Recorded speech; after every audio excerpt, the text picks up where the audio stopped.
So 2 of my deaths were around bushes that I didn't have vision control of, but 3 of them were around getting hit by a cocoon.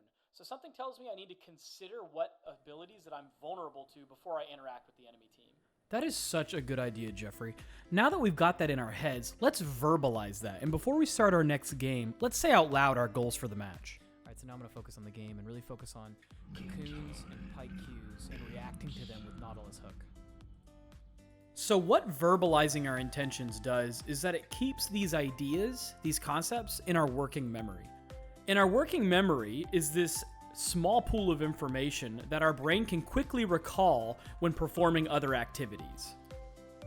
My goal this game was to be readily aware and primed for enemy skill shots and abilities, but by watching the video that I released a couple days ago, I accidentally remembered the first tip in that game, which was trading zones. And even though I went in on this Elise who was out of position, I did a really good job by backing away to get away from the bot lane zones, even though I can engage on the jungler.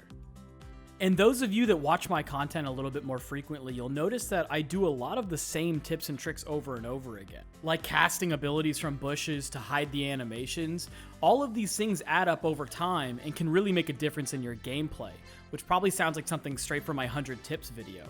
Here you see me preparing my brain for the incoming skill shots, and because I just sidestepped the cocoon, which I was thinking about the whole time, I was able to save my flash for the pikey. And I want to remind you guys that no matter how much development you do, you're never gonna be done. And that's kind of the fun of all this.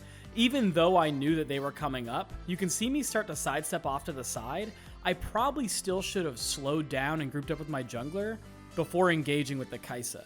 Now, because my mistake was actually in a good place on the map, we're still able to make that trade, but you can always tweak it just by a little bit to make it better.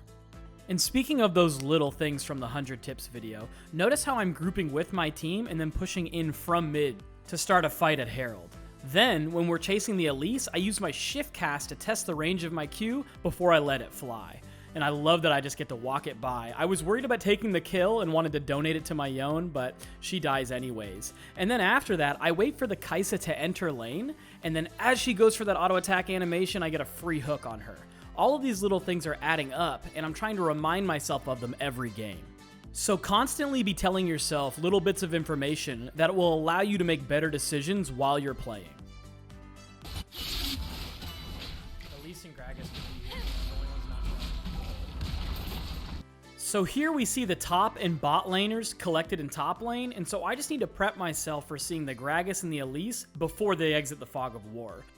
And I want to encourage you guys not just to think of the champions on the map, but really try to expect the abilities that are going to be headed your way. Because the more accurately you can anticipate events as they unfold during the game, the quicker your brain can choose the correct response in a premeditated fashion. Pike Q is the only thing available, Malphite can come from the top. And with a little bit of anticipation, another game is won. Good luck, you big brainy bastards, and I hope you win all of your games. But more than that, I hope you improve, and I hope you enjoy the process.